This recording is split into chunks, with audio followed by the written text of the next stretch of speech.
Subscribe sekarang channel YouTube Novelas Kadina. Gratis. Bab 4461. Setelah menutup telepon bosnya, Duncan pertama-tama berkata kepada bawahannya. Tidak ada lagi pusat otopsi, pergi ke kelompok V. Bawahannya buru-buru bertanya, Inspektur, apa yang akan Anda lakukan di grup V? Sebentar lagi akan ada konferensi pers, hampir semua media di New York ada di sana. Kamu pergi ke sana saat ini tidak? Tidak. Saat bawahan mencoba berbicara, tiba-tiba tergagap. Terbata-bata setengah hari tidak mengatakan apa-apa dalam tindak lanjut. Duncan bertanya dengan suara dingin, apa? Anda benar-benar mengatakannya. Bawahan hanya bisa mengumpulkan keberanian, mengeraskan kepalanya, dan berkata, bukankah itu sama dengan melemparkan dirimu ke dalam jaring? Duncan mengertakkan gigi dan mengutuk, persetan. Saya seorang polisi, bukan seorang pembunuh, bagaimana saya bisa dianggap menceburkan diri ke dalam jaring? Bawahannya berkata dengan cemas, tetapi media sedang menunggu untuk mewawancarai Anda. Duncan tahu bahwa apa yang dikatakan bawahannya tidak salah. Dengan begitu banyak kasus besar yang terjadi di kota dalam semalam. Dan begitu banyak kematian tak berdosa yang terlibat. Para wartawan di kota sekarang paling bersemangat untuk mewawancarai kepala polisi. Atasan juga sudah lama mengeluarkan perintah, tanpa izin dari atas. Tidak ada yang diizinkan untuk menerima wawancara media secara pribadi. Alasan mengapa atasan sangat takut dengan wawancara adalah karena dalam hal ini. Polisi telah lama menjadi objek kesalahan media dan publik. Selama mereka mengambil kesempatan, tidak peduli siapa yang diwawancarai. Mereka harus menghadapi semua kemungkinan kritik. Karena itu, atasan takut polisi bertanya kepada wartawan dan tercengang. Dengan wajah merah, media memfilmkan ini dan menyiarkannya ke negara atau bahkan dunia itu akan menjadi pemandangan yang memalukan. Ini juga mengapa Duncan berbohong kepada atasannya dan mengatakan dia akan pergi ke pusat otopsi. Jika dia mengatakan dia ingin pergi ke kelompok V dan bertemu Ruoli Su, bosnya akan mengutuknya di tempat dan melarangnya. Namun, saat ini, Duncan tidak punya cara lain. Satu-satunya petunjuk yang bisa dia pahami adalah bahwa Ruoli Su telah datang ke New York bersama Stella. Jadi untuk mengetahui apakah Cataclysmic Front berada di balik masalah ini atau tidak, Ruoli Su adalah satu-satunya terobosan. Jadi, dia dengan ironis berkata kepada bawahannya. Mulai sekarang jangan katakan apa-apa, jangan tanya apa-apa, apa yang saya suruh Anda lakukan. Lakukan apa yang diperintahkan, jika yang di atas disalahkan, semuanya ada pada saya. Mendengar ini, bawahan tahu bahwa Duncan telah mengambil keputusan. Jadi dia dengan bijak tidak mengatakan sepatah kata pun, dan kemudian segera mengangkat interkom. Mengatakan kepada mobil-mobil yang mengikuti di belakangnya, tidak pergi ke pusat otopsi, ikuti saja saya. Saat ini. Dari jam 8, ada kurang dari 5 menit lagi. Aula konferensi grup V tidak hanya penuh, bahkan lorong-lorongnya penuh dengan orang. Semua jenis media mengatur semua jenis senjata panjang. Takut ketinggalan setiap jepretan dan klip peluncuran mereka sudah ada di sana. Selain itu, banyak media juga melakukan siaran langsung secara simultan. Yang disiarkan secara real-time ke dunia melalui platform ganda TV kabel dan internet. Karena kasus Randall telah menggemparkan dunia, pada saat ini. Tidak hanya orang-orang Amerika Serikat yang menonton konferensi. Tetapi juga orang-orang di negara lain menonton siaran konferensi di zona waktu yang berbeda. Pada waktu yang berbeda, dan melalui platform jaringan yang berbeda. Bab 4462. Di ruang tunggu di sebelah aula konferensi, Stella, mengenakan rok hitam dengan kemeja putih. Siap untuk naik ke atas panggung, dengan ekspresi tenang dan sedikit percaya diri. Sementara Douglas, Dawson, dan Adam, 3 generasi keluarga Faye, masing-masing ada di sana dengan wajah gugup. Mereka tidak tahu situasi apa yang menunggu mereka saat ini. Mungkin begitu mereka masuk ke aula konferensi. Akan ada banyak orang yang siap melepas sepatu mereka dan melemparkannya. Adam, sebagai ayah Randall, adalah yang paling gugup di lubuk hati, setelah semua. Dia juga tahu bahwa putranya tidak diajari dan itu adalah kesalahan ayahnya. Dan sekarang setelah Randall meninggal, pikiran pertama orang tentang outlet seharusnya adalah dia.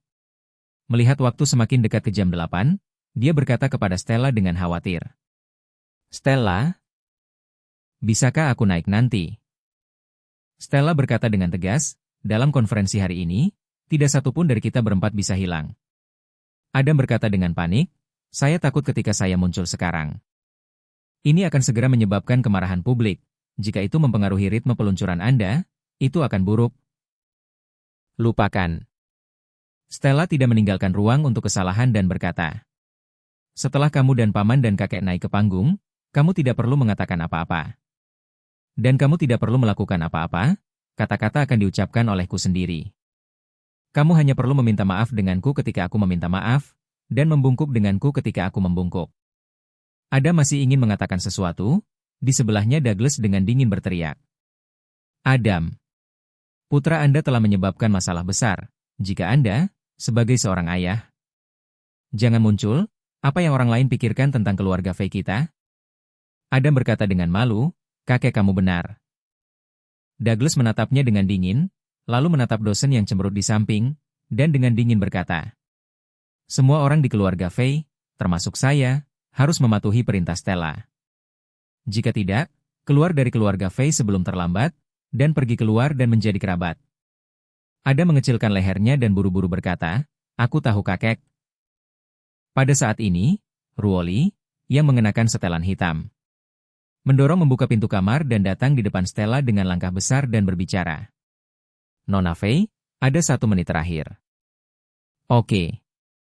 Stella mengangguk dan bertanya, Ruoli, Tuan Wei tidak akan datang? Ya. Ruoli Su berkata, Tuan. Wade sedang menonton siaran langsung di hotel. Dan dia meminta saya untuk menyampaikan kata-kata kepada Anda bahwa Anda akan menanganinya dengan baik. Stella mengerutkan bibirnya, menganggukkan kepalanya dengan paksa, dan berkata, saya tahu.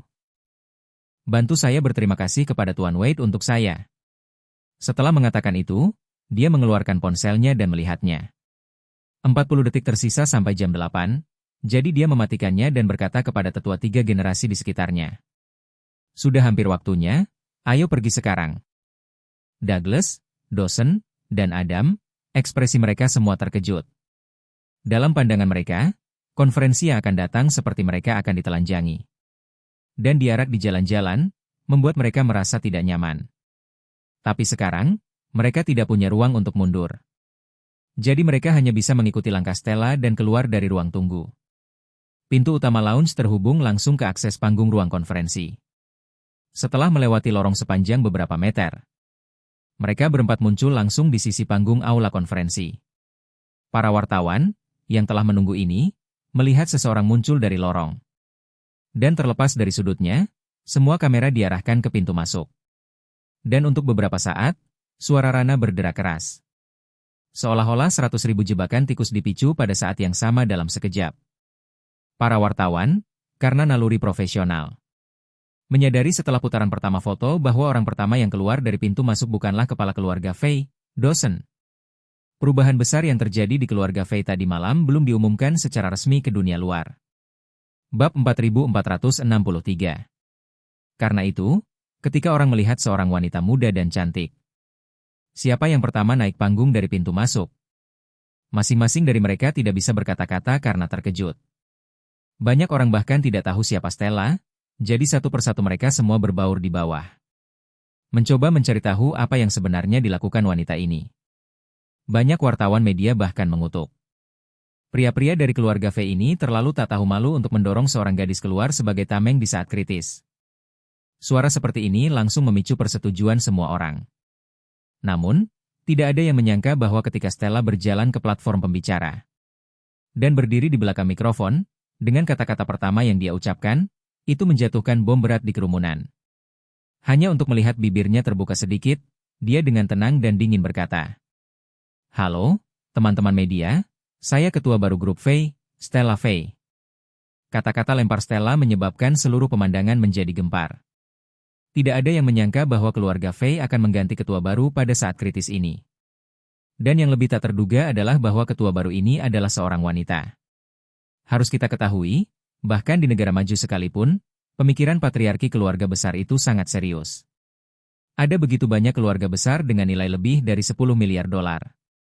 Hampir tidak ada dari mereka yang akan memberikan posisi pemimpin kepada seorang wanita. Dan, masih seorang wanita muda. Namun, Jika Anda melihat ke belakang Stella, kepala keluarga sebelumnya, Dawson Fay, dan bahkan kepala keluarga sebelumnya, Douglas Fay, semuanya berdiri. Ini juga berarti bahwa Stella muda tidak bercanda di sini. Dengan dua kepala keluarga sebelumnya membelanya. Dia pasti pemimpin keluarga Fay. Kerumunan terkejut melampaui kepercayaan. Mereka benar-benar tidak mengerti mengapa keluarga Fay membuat keputusan seperti itu. Bahkan jika mereka perlu menemukan seseorang untuk disalahkan atau menemukan seseorang untuk menjadi tameng saat ini. Tidak perlu menyerahkan posisi kepala keluarga, kan? Jika Anda bisa menjadi kepala keluarga setelah mengambil pot seperti itu. Dan juga kepala keluarga Fay dengan aset hampir $1 triliun, saya khawatir tidak ada yang akan menolak. Ketika wartawan media ngeri, Stella langsung ke intinya dan berkata, "Saya percaya bahwa semua orang di sini seharusnya melihat rangkaian video yang diekspos di internet kemarin. Dan aku, serta keluarga Fay lainnya, tidak tahu tentang kejahatan tak termaafkan yang dilakukan oleh Randall Fay sampai kemarin, sama seperti kalian semua." Begitu banyak orang mendengar Stella mengatakan bahwa mereka baru mengetahui hal-hal ini kemarin. Mereka segera merasa bahwa dia akan mulai membuang pot. Salah satu reporter pria muda berkata kepada yang lain di sekitarnya, "Saya pikir dia akan mengatakan bahwa kami tidak tahu apa-apa, bahwa apa yang dilakukan Randall adalah tindakan pribadinya. Itu tidak ada hubungannya dengan kami, dan kami juga korban bla bla bla." Omong kosong. Pemirsa yang menonton siaran langsung di depan perangkat TV mereka. Komputer dan ponsel juga memiliki pemikiran serupa di benak mereka. Mereka telah melihat banyak hal ini, perilaku keluarga besar membuang pot di saat kritis. Jadi, mereka juga berharap keluarga Fay pasti akan menggunakan cara ini untuk membersihkan nama mereka. Namun, tidak ada yang menyangka bahwa Stella, segera setelah itu, berkata dengan sangat saleh, "Meskipun kami juga baru mengetahui semua ini tadi malam, tapi untuk apa yang dilakukan Randall? Keluarga Fay kami masih memiliki tanggung jawab besar yang tidak bisa diabaikan." Ketika Stella mengatakan ini, itu segera membuat para reporter di tempat kejadian serta para penonton. Menonton siaran langsung merasa lega. Ungkapan ini memiliki tanggung jawab besar yang tidak dapat diabaikan. Dalam pandangan wartawan dan pemirsa, kata-kata itu sudah sangat langka. Bab 4464. Karena, di masa lalu, ketika datang ke situasi yang sama. Bahkan jika keluarga besar mengakui kesalahan dengan sikap yang baik, mereka hanya akan mengakui tanggung jawab sekunder paling banyak. Seperti pengawasan mereka tidak cukup atau sesuatu seperti itu. Seperti Stella, kata, tanggung jawab utama, langsung pada mereka sendiri, itu sangat jarang. Pada saat ini, semua orang menyingkirkan penghinaan tadi dan mulai mendengarkan dengan seksama kata-kata Stella selanjutnya. Pada saat ini, dia berkata dengan serius, "Alasan mengapa saya mengatakan bahwa keluarga Fay kami memiliki tanggung jawab utama yang tidak dapat diabaikan terutama dalam aspek-aspek berikut. Pertama, pendidikan keluarga Fay tentang Randall memang sangat tidak pantas. Ini adalah kesalahan keluarga Fay karena gagal membangun pandangan hidup yang sehat dan baik. Pandangan dunia, dan nilai-nilai untuknya, memungkinkan karakter dan gaya aktingnya untuk terus-menerus menjadi ekstrim dan bahkan membawa kerugian yang begitu besar bagi masyarakat. Kedua, keluarga Fay sangat lalai dalam mengawasi apa yang telah dilakukan Randall. Randall telah melakukan kesalahan selama bertahun-tahun dan kami bahkan tidak mengetahuinya sampai kemarin. Ini jelas merupakan kelalaian tugas dan ketidakmampuan dalam keluarga. Jika kita bisa mengetahui masalahnya sedini mungkin, dia tidak akan mampu menyakiti begitu banyak wanita yang tidak bersalah, jadi ini juga kesalahan keluarga Fay. Ketiga, kekayaan, status, dan sumber daya keluarga Fay secara tidak sengaja telah menjadi faktor kunci. Itu membantu dan mendukung Randall untuk terus melakukan kejahatan. Jika bukan karena sumber daya keluarga Fay, Randall tidak akan memiliki kesempatan untuk melakukan begitu banyak kejahatan satu demi satu, jadi ini juga masih kesalahan keluarga Fay. Stella mengatakan 3 poin kesalahan keluarga Fay berturut-turut, yang langsung membuat semua orang tercengang. Menurut pendapat semua orang, kata-kata Stella tidak bias, melalaikan tanggung jawab. Sebaliknya, dia mengambil inisiatif untuk mengakui semua tanggung jawab langsung dan tidak langsung. Yang benar-benar membuat sikap semua orang terhadapnya banyak berubah. Pada saat ini, Stella melanjutkan, "Selain itu, saya juga ingin menyatakan satu hal. Artinya, saya pribadi, baru saja mengambil alih keluarga Fay tadi malam. Jadi di keluarga Fei pada akhirnya tidak ada orang lain yang terlibat. Saya belum bisa mengatakan ini dengan jaminan 100%. Tapi yang bisa saya janjikan adalah dalam beberapa hari ke depan. Keluarga Fei akan mengambil inisiatif untuk bekerja sama dengan polisi dan bertindak. Penyelidikan mendalam terhadap setiap anggota keluarga Fei serta karyawan keluarga. Saat itu, kami akan membuat semua isi investigasi terbuka untuk masyarakat. Kami tidak akan pernah memaafkannya begitu kami menemukan bahwa ada orang lain yang terlibat. Kata-kata Stella ini melemparkan petir lagi ke hati para reporter dan pemirsa. Pada saat seperti itu, jarang untuk mengakui bahwa ada masalah pendidikan. Pengawasan yang tidak tepat dan kaki tangan potensial untuk Randall. Tetapi apa yang tidak diharapkan semua orang adalah bahwa dia akan melakukan penyelidikan menyeluruh terhadap keluarga. Begitu kata-kata ini keluar, semua orang mengerti bahwa Stella benar-benar menginginkan untuk menyelesaikan semua masalah secara tuntas, tanpa bahan setengah hati atau asal-asalan.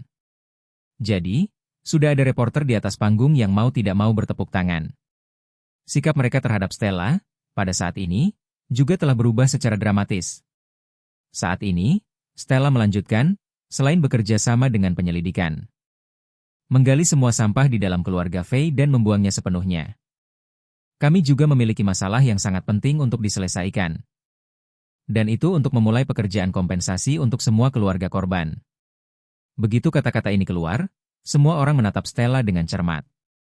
Mengambil inisiatif untuk mengkompensasi keluarga, ini mengambil sikap penanganan masalah ke tingkat yang baru. Karena itu, semua orang ingin tahu bagaimana Stella menangani kompensasi keluarga korban.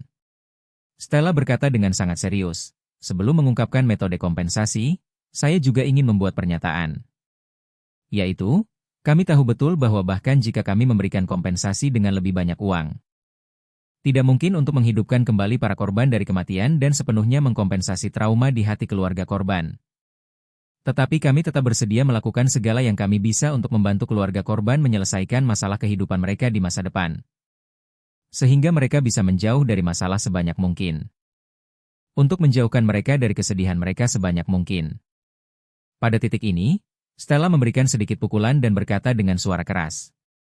Oleh karena itu, dengan ini saya secara resmi mengumumkan bahwa keluarga Fei akan membayar sejumlah $1 miliar sebagai kompensasi kepada keluarga setiap korban yang meninggal akibat kekejaman Randall. Bab 4465. $1 miliar. Dengan kata-kata Stella langsung membuat seluruh dunia gempar. Di negara-negara dunia ketiga, kompensasi sipil untuk kehidupan manusia hanya beberapa ribu dolar. Di negara berkembang hanya puluhan ribu dolar atau paling banyak ratusan ribu dolar. Di negara maju, memang sering terjadi kasus kompensasi yang sangat tinggi. Tapi puluhan juta dolar sudah di atas. Apalagi jenis ganti rugi hingga puluhan juta rupiah. Umumnya adalah tim top pengacara memeras otak mereka untuk mendapatkan. Jadi, korban hanya bisa mendapatkan sebagian kecil saja. Dan sebagian besar dari itu hampir semuanya masuk ke kantong pengacara. Pertama kali Stella membuka mulutnya, itu $1 miliar per orang. Konsep apa ini? Hampir sama dengan membayar setiap keluarga korban kelompok yang terdaftar. Rekaman video menunjukkan bahwa gadis-gadis yang tewas di tangan Randall, setidaknya berusia lebih dari 20 tahun. Ini berarti bahwa keluarga Fei harus menghasilkan setidaknya $20 miliar untuk menyelesaikan masalah ini. Ini tidak bisa lagi digambarkan sebagai orang kaya yang murah hati. Oleh karena itu, dalam sekejap, citra Stella, di mata semua orang, menjadi sangat tinggi. Keberanian macam apa yang bisa membuat wanita ini, pada kata pertama, membayar masing-masing $1 miliar? Apalagi, $1 miliar sudah cukup untuk keluarga manapun. Di tempat manapun di dunia ini untuk menjalani kehidupan mewah tertinggi, dan beberapa kehidupan untuk dihabiskan. Kompensasi semacam ini tidak pernah terdengar. Dan sempurna. Tidak tahu siapa yang bertepuk tangan lebih dulu, sehingga seluruh aula konferensi menjadi gemuruh dengan tepuk tangan yang berlangsung selamanya. Tindakan Randall benar-benar membuat semua orang menggertakkan gigi. Tapi sikap Stella dan solusi yang dia usulkan barusan benar-benar meyakinkan semua orang. Tidak melalaikan tanggung jawab apapun, tidak menghindari faktor sensitif apapun. Tetapi menanggung biaya untuk menebus kesalahan, dengan solusi ini, sehingga tidak ada yang bisa memilih kesalahan apapun. Oleh karena itu, pada saat ini, perasaan negatif semua orang terhadap keluarga Fei langsung menghilang. Namun, Stella belum selesai saat ini. Dia menunggu beberapa menit, tetapi tidak ada kemungkinan tepuk tangan ini berhenti. Jadi dia hanya bisa mengulurkan tangannya untuk memberi isyarat kepada semua orang untuk berhenti bertepuk tangan. Setelah menunggu sekitar 1 menit, tepuk tangan akhirnya berhenti secara bertahap. Stella melanjutkan, khusus untuk pembayaran uang ini, pertama-tama kami akan berkomunikasi sepenuhnya dengan polisi. Setelah mengetahui identitas korban, berinisiatif menghubungi keluarga dekat korban. Kompensasi akan dibayarkan kepada keluarga dekat korban. Jika korban tidak memiliki keluarga dekat, kami akan sumbangkan uangnya ke tempat kelahiran korban perempuan dan organisasi perlindungan hak anak. Kemudian rincian donasi akan kami ungkapkan kepada seluruh masyarakat dan menerima pengawasan seluruh masyarakat. Ketika Stella mengatakan ini, panggung sekali lagi bergemuruh dengan tepuk tangan. Sejauh ini, orang banyak belum pernah melihat keluarga bangsawan terkemuka yang bisa menangani skandal mereka sendiri di luar dugaan. Di masa lalu, para bangsawan itu, setelah melakukan kesalahan, hal pertama yang harus dilakukan adalah mengesampingkan hubungan. Jika mereka benar-benar tidak bisa mengesampingkan hubungan, kemudian temukan banyak alasan untuk membela diri. Atau bahkan hanya berpura-pura tuli dan bisu, tidak lagi merespons. Namun, penanganan Stella terhadap masalah ini sempurna di mata semua orang. Dan PR krisis buku teks untuk semua keluarga papan atas. Namun, biaya hubungan masyarakat ini juga sangat besar. Pertama kali Anda meminta kompensasi 20 hingga 30 miliar dolar. Bahkan para taipan papan atas mungkin tidak dapat memiliki keberanian seperti itu. Melihat bahwa orang banyak menghargai solusinya, Stella akhirnya merasa lega. Dia tahu bahwa PR krisis ini telah berhasil.